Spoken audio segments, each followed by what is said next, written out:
جب فرعون مصر کا سامنا 3 مذاہب کے باپ جناب حضرت ابراہیم علیہ السلام سے ہوا تو اس نے کیا کیا؟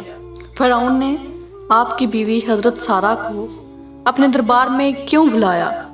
حضرت سارہ علیہ السلام نے جب اس ظالم سے اللہ تعالیٰ کی پناہ مانگی تو فرعون کا کیا انجام ہوا؟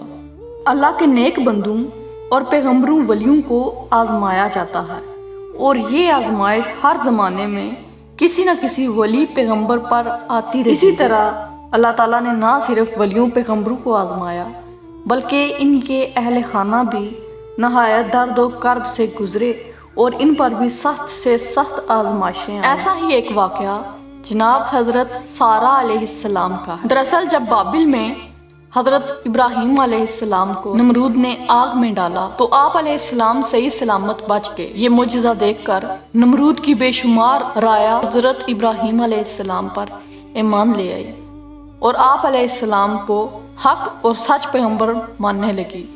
اس کے بعد اللہ تعالیٰ نے جناب حضرت ابراہیم علیہ السلام کو حکم دیا کہ بابل سے ہجرت کرو۔ بابل سے ہجرت کر کے جناب حضرت ابراہیم علیہ السلام ہاران پہنچے۔ حضرت ابراہیم علیہ السلام کو اللہ تعالیٰ نے اب مصر کی جانب ہجرت کرنے کا حکم دیا۔ راستے میں ایک مشہور شہر جس کا نام خزائن الوجہ تھا، وہاں پر حضرت ابراہیم علیہ السلام نے قیام کیا۔ آپ علیہ السلام نے دیکھا کہ بہت سے لوگ ایک محل کی طرف جا رہے ہیں۔ حضرت ابراہیم علیہ السلام نے آدمیوں سے دریافت کیا کہ سب لوگ اس محل کی طرف کیوں جا رہے ہیں؟ کیا کوئی خاص بات ہے؟ لوگوں نے حضرت ابراہیم علیہ السلام کو بتایا کہ آج 7 ملکوں کے شہزادے اس محل میں ایک شہزادی کو دیکھنے آ رہے ہیں جو کہ بہت ہی زیادہ خوبصورت اور دنیا میں سب سے زیادہ لوگوں کے کہنے کے مطابق حسین و جمیل تھی۔ لوگوں نے بتایا کہ آج کے دن شہزادی کے باپ نے اعلان کیا ہے کہ سب لوگ جمع ہوں اور میری بیٹی ان میں سے ایک شخص کو پسند کرے گی جس سے وہ شادی کرے گی۔ یہ بات سن کر ابراہیم علیہ السلام بھی محل کی طرف چل دیے۔ جب ابراہیم علیہ السلام محل میں پہنچے تو آپ علیہ السلام بھی ان شہزادوں کے صف میں کھڑے ہو گئے۔ جب وہ شہزادی اپنے باپ کے ساتھ اور اپنے لشکر کے ساتھ باہر تشریف لائی، اس نے شہزادوں کو دیکھا تو اس کی نظر ان سب میں سے حضرت ابراہیم علیہ السلام نورانی چہرے پر پڑی۔ حضرت ابراہیم علیہ السلام کا نور دیکھا جو کہ دور سے چمک رہا تھا۔ شہزادی نے کہا کہ میں نے پسند کر لیا ہے۔ سب نے پوچھا کسے پسند کیا ہے؟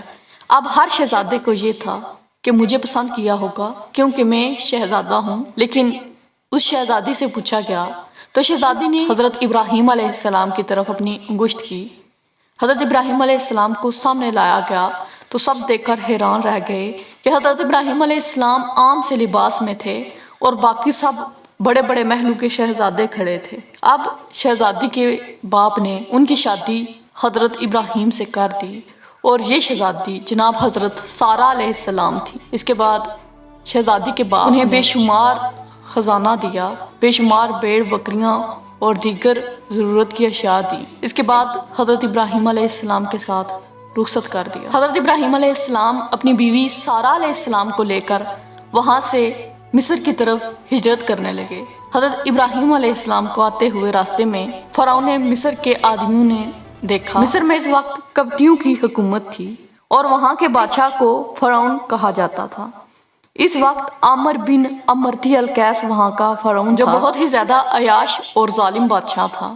اب حضرت ابراہیم علیہ السلام کے آنے کی خبر فرعون کے باشندوں نے فرعون کو دی اور کہا کہ ایک لشکر آ رہا ہے جس میں 40 سے 35 لوگ اور ایک نہایت خوبصورت لڑکی بھی ان کے ساتھ ہے۔ فرعون نے جب یہ سب باتیں سنی تو کہا کہ اس لشکر کو فوراً میرے پاس لایا جائے اور اس خوبصورت لڑکی کو میرے سامنے حاضر کیا جائے۔ فرعون مصر کے آدمی وہاں سے گئے اور جا کر حضرت ابراہیم علیہ السلام سے کہا کہ آپ کو فرعون مصر یاد کر رہے ہیں اور ساتھ ہی کہا ہے کہ سارہ علیہ السلام کو خوبصورت شاہی لباس پہنا کر میرے سامنے حاضر کیا جائے۔ ابراہیم علیہ السلام سمجھ گئے کہ سارہ علیہ السلام کی خوبصورتی بے انتہا ہے اور اس سے حضرت ابراہیم علیہ السلام فرعون مصر کی نیت کو بھی سمجھ گئے۔ اب حضرت ابراہیم علیہ السلام نے اپنی بیوی حضرت سارہ علیہ السلام سے کہا بے شک میں جانتا ہوں کہ تم بے حد خوبصورت ہو اور یہ خوبصورتی اللہ نے تمہیں دی ہے اور وہی اس کی حفاظت کرے گا، اور تم بادشاہ کے سامنے مجھے اپنا بھائی کہنا اور میں بھی کہوں گا کہ تم میری بہن ہو، کیونکہ اگر بادشاہ کو پتہ چل گیا کہ میں تمہارا شوہر ہوں تو وہ سب سے پہلے مجھے قتل کرے گا، اس لیے میری جان بچانے کے لیے تمہیں بادشاہ کے سامنے یہ کہنا ہوگا کہ تم میری بہن ہو، اور میں بھی یہی کہوں گا۔ اب جب ان کو بادشاہ کے سامنے حاضر کیا گیا تو بادشاہ نے پوچھا کہ تم دونوں کا آپس میں کیا رشتہ؟ حضرت ابراہیم علیہ السلام جھٹ سے بولے اور کہا کہ سارا میری بہن ہے۔ یہ بات سن کر فرعون مصر نے حضرت ابراہیم علیہ السلام کو قتل نہ کیا اور آپ کو ایک الگ کمرے میں بند کر دیا۔ اب سارا علیہ السلام اور فرعون وہاں پر اکیلے تھے، کوئی تیسرا شخص وہاں پر موجود نہ تھا۔ جب فرعون نے اپنے قدم حضرت سارا علیہ السلام کی طرف بڑھائے، سارا علیہ السلام سے پوچھا کہ تمہاری کوئی آخری خواہش ہے تو بتاؤ۔ حضرت سارا علیہ السلام نے کہا کہ میری بس ایک ہی خواہش ہے۔ حضرت سارا علیہ السلام نے اپنی خواہش کا اظہار کیا کہ مجھے 2 رکعت نماز نوافل ادا کرنے کی اجازت دی جائے۔ فرعون نے کہا کہ اجازت تو دے دوں، مگر میری شرط یہ ہے کہ تم میرے سامنے نوافل ادا کرو۔ حضرت سارا علیہ السلام نے وہیں پر مصلی بچھایا، نفل ادا کیے۔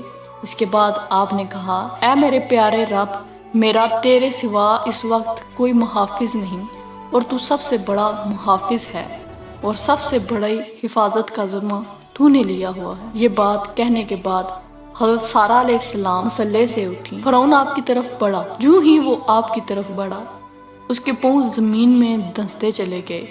فرعون نے جلدی سے کہا، سارا تم مجھے بچاؤ، تم اپنے رب سے کہو کہ مجھے اس سے بچا لے تو میں تمہیں آزاد کر دوں گا۔ اب حضرت سارا علیہ السلام نے پھر ہاتھ اٹھائے اور اللہ تعالیٰ سے دعا کی کہ اے میرے رب، اس کو زندہ چھوڑ دیں، کیونکہ اگر یہ مر گیا تو مجھ پر قتل کا الزام آ جائے۔ اللہ تعالیٰ نے جناب بی بی سارا کی دعا قبول کی اور فرعون واپس زمین سے نکل آیا۔ اب فرعون جب زمین سے نکلا پھر اس کی نیت خراب ہوئی، پھر وہ سارا علیہ السلام کی طرف بڑھنے لگا۔ اب حضرت سارا علیہ السلام نے پھر ہاتھ اٹھائے، اللہ تعالیٰ سے دعا کی کہ اے میرے رب، میں تیری آنے والے نبیوں کی ماں ہوں۔ تو فرعون دوبارہ سے زمین میں دھنستا چلا گیا۔ وہ آدھا ہی زمین میں گیا تھا کہ چیخو پکار کرنے لگا اور کہا کہ میں تم پر ایمان لے آیا، ایک بار مجھے یہاں سے نکالو، میں دوبارہ یہ حرکت نہیں کروں گا۔ پھر حضرت سارا علیہ السلام نے ہاتھ اٹھائے اور اللہ تعالیٰ سے یہی دعا مانگی۔ اللہ تعالیٰ نے زمین کو حکم دیا اور فرعون کو زمین نے چھوڑ دیا، اور پھر یوں حضرت سارا علیہ السلام فرعون کے شر سے بچ گئے۔ فرعون نے بے شمار تحفے تحائف دیے اور بے شمار عزت و تکریم کی، اور جناب حضرت ابراہیم علیہ السلام کو رہا کیا اور ان کو تحفے میں ایک لونڈی دی جن کا نام حضرت بی بی ہاجرہ تھا، اور انہیں بے شمار تحفے دیے اور پھر وہاں سے رخصت کیا۔